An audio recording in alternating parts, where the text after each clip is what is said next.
Hi, how are you? This is the Mindfully Integrative Show.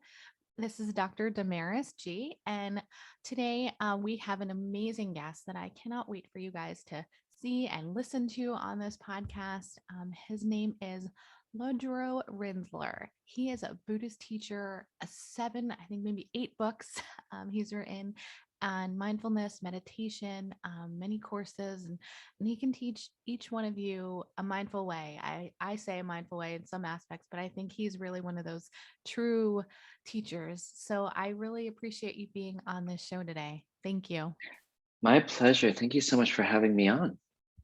Of course. I was so impressed by your all the things that you've done in your life and how I talk to people about how they've used traditional health and transitioning into integrative, but I feel like you've been working on this since you were young. I initially start the show kind of saying, hey, what's a little fun fact that people don't know about you? Sure. One fun fact is that I've been practicing Buddhism all my life. I was raised in a Buddhist household. My parents started practicing meditation when they were pretty young. And then by the time I came around, it was just in the household. So I was always, I was talking to someone the other day, they're like, wow, do you ever feel like you were lucky that you got access to all this so early? And I think I am, sort of. He said, "Are you glad that you were raised this way?" I was like, "I don't really have anything to compare it to, but I do. Looking back, I realize that it's sort of a blessing to have been exposed to meditation from such a young age." That's really beautiful. I mean, are you an only child? Do you have other siblings? I have a half brother and a half sister. Yeah, That's really great. Like I find I mean I have a new little boy now. He's almost one, silver one, beautiful. and I've been trying to my husband and I have been trying to bring in more meditation and mindfulness in our life because we've always kind of been like that. I would say, grown to learn it. And not necessarily Buddhism, but we felt that we would love to bring that up with our son. So I think it's what can you talk a little bit more on that? I know we have a lot to discuss, but can you talk a little bit more about that as a child? How was that? Was it different? Yeah, it's interesting because it's the sort of thing where I started meditating when I was about 6 years old, and I feel very lucky. It was just sort of in the environment, so it was something that I was able to just sort of sink into and Yeah. try out without there being a lot of pressure, like this is what you have to do or anything like that. But the sort of bigger thing, quite honestly, is the philosophy. So my parents were practicing Buddhist. They are practicing Buddhist, and they are one of the views here. And it is I don't even want to call it a view, an experience maybe would be a better term within the Buddhist tradition. Is that when we meditate and we actually are able to let go of some of the stories that keep us locked in pain. We acknowledge them, we come into the present moment. What do we discover in the present moment? We find out that inherently we're already peaceful. There's already calm and wakefulness that exist in the here and now. And that view that we are fundamentally peaceful, fundamentally wakeful, that we are not fundamentally messed up is actually the most profound part of that whole growing up experience. Because I think so many of us, and I know some people were raised with the idea of original sin, for example, that's sort of the opposite of this. But so many of us have this notion that like we're sort of basically messed up. And when something doesn't go our way or something, we make a mistake, that just reinforces the idea that we're bad.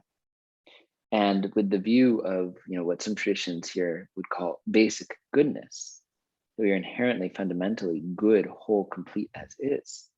That says, okay, sometimes we might act out of some of those confused thoughts. Sometimes we might lose our way and make a mistake, but that's not who we are.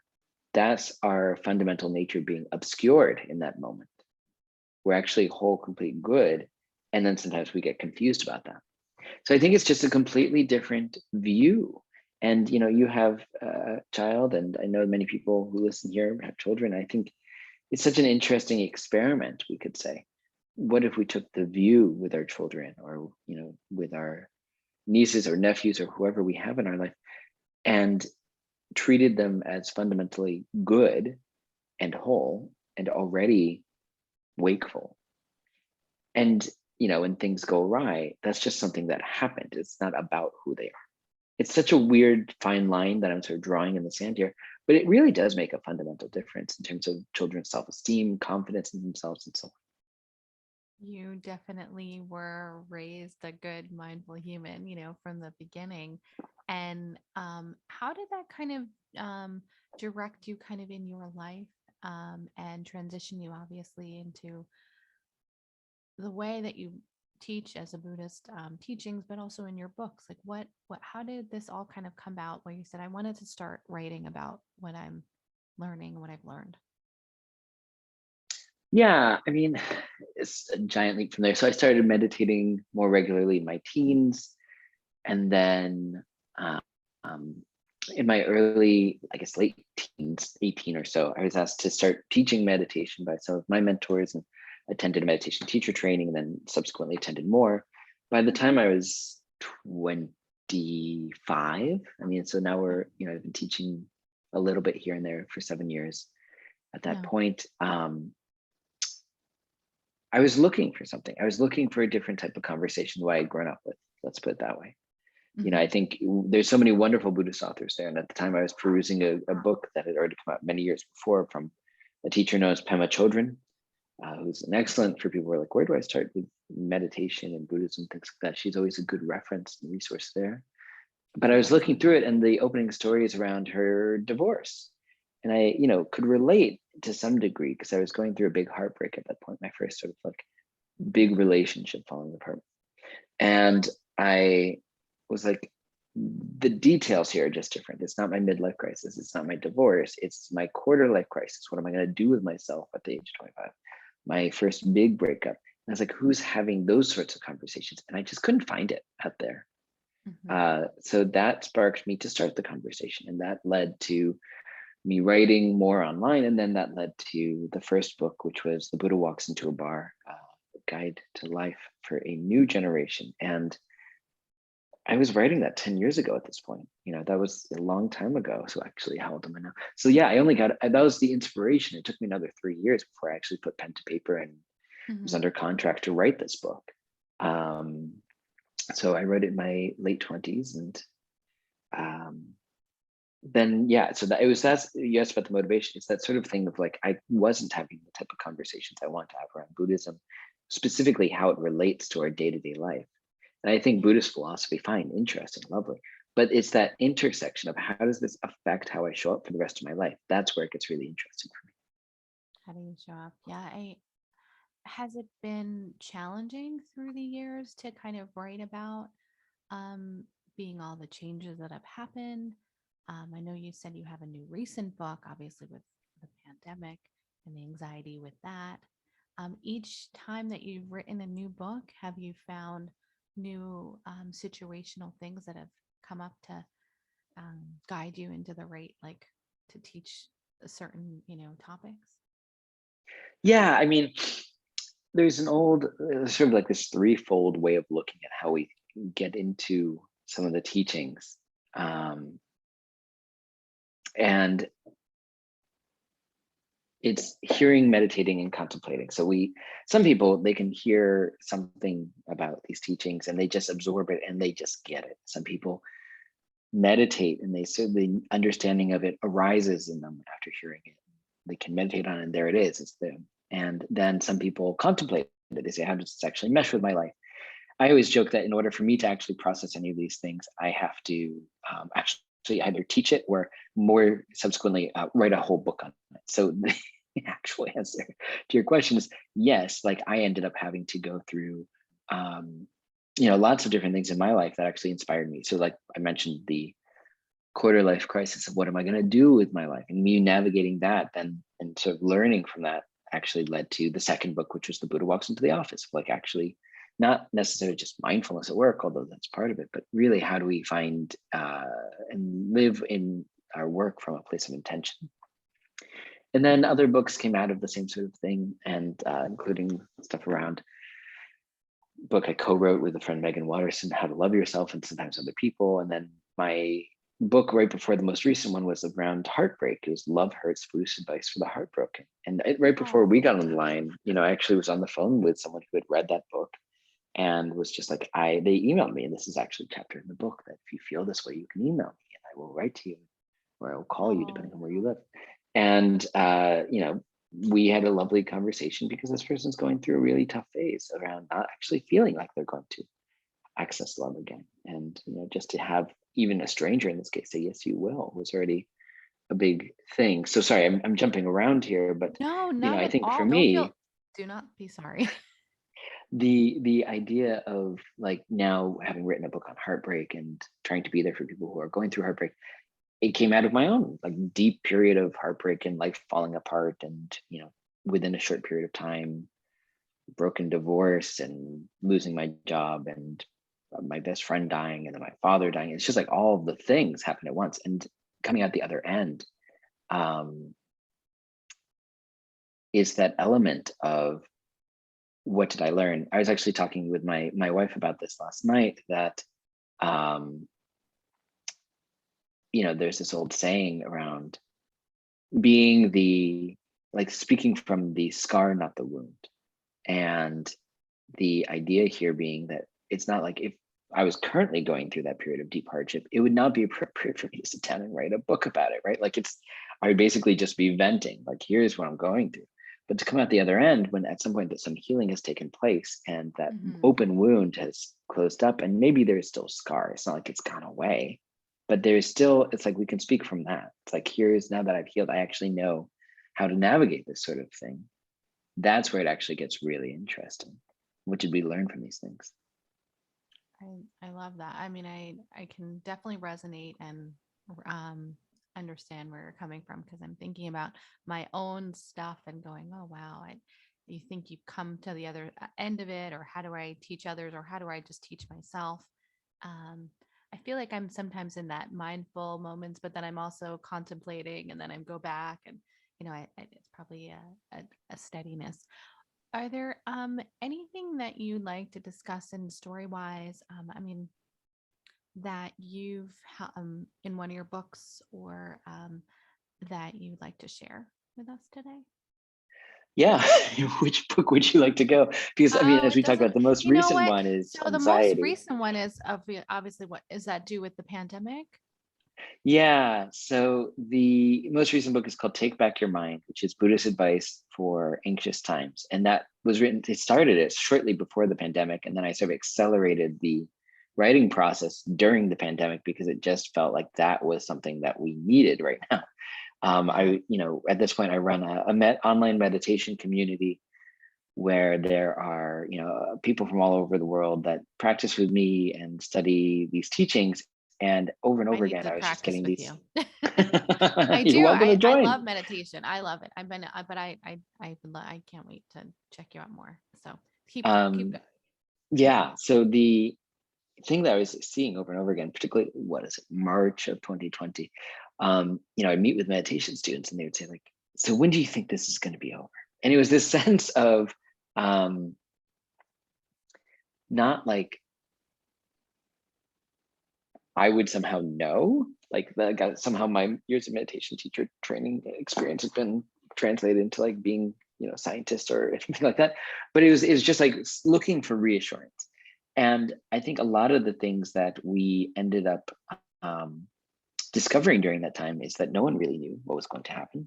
And it was just uncertain.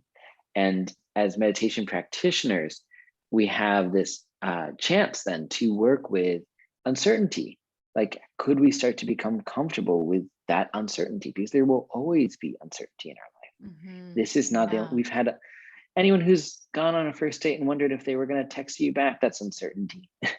Anyone who is trying to get approved for a mortgage, or anyone who is looking to transition careers and get a new job, any of these sorts of things, it's like we have moments of deep uncertainty. So how do we navigate that? How do we learn to be comfortable with the not knowing? And that's such a Mhm. hard thing, and yet it's going to be a part of our life. So yeah, I mean, when we have a book on anxiety, I think that's been part of it. But the sort of not knowing quality, what's going to happen next, when will things reopen, when can I hug my loved one, any of this, it's definitely a challenge. But then what happens when we, for example, get a news report that says that there's a variant that's coming out and things like that? We end up telling ourselves lots of stories. So there's the sort of just briefly talk about the distinction between sort of stress and anxiety. The key, like there's stressful things that happen. This is part of life. It's just the nature of the beast. We will have moments where we wonder, what's going to happen. Our boss emails us and says, hey, I need to talk to you. And we say, oh my God, something's wrong, and all of that, right? That's just the nature of the beast. What do we do from that moment? We get that stressful email. We have a fight or flight response mode. We have been evolutionarily charged to react. The brain, by the way, cannot tell the difference between a saber-toothed tiger, which used to pop out and we'd say, oh my God, I got to fight it, or I got to run from it, or whatever, and this angry email. The brain hasn't figured out the difference. It's like, once it's triggered and goes into that, oh my God, it's like, that's just natural. It's not wonderful, but it happens to the best of us. Where do we go from there? This is where anxiety develops, because we might say, oh my gosh, he wants to talk to me. And then we let it go and we go back into our work. We set up the meeting and we're done.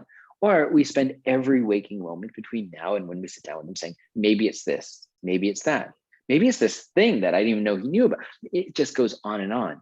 And it's the difference between things happening in our life that cause us stress and us holding ourselves in a state of pain as a result of that. So this is when I talk about take back your mind, or working with this uncertainty. The idea here is that sense of like, we can actually choose. Like, no one is the boss and say, hey, I need to talk to you. And between now and then, please hold yourself in a state of pain about what we're going to talk about, wondering what's going to happen. Like, that's not in the email. But who then informed us that we should do that? We did. We made the choice over and over again to continue to play out those stories. What if this happens? What if that happens? So taking back your mind, the work of meditation, the work of navigating uncertainty, is all based in acknowledging some of the stories that emerge and say, I don't have to chase after that. I don't have to go down that rabbit hole. I could instead do something different. And the different thing is I can come back to the present moment. I could actually really just try something new and just feel what I'm currently feeling. I could be with the body breathing. I could do any number of things other than tell myself these stories. I can come into a gratitude practice. So the last thing I'll say about this book is that the idea here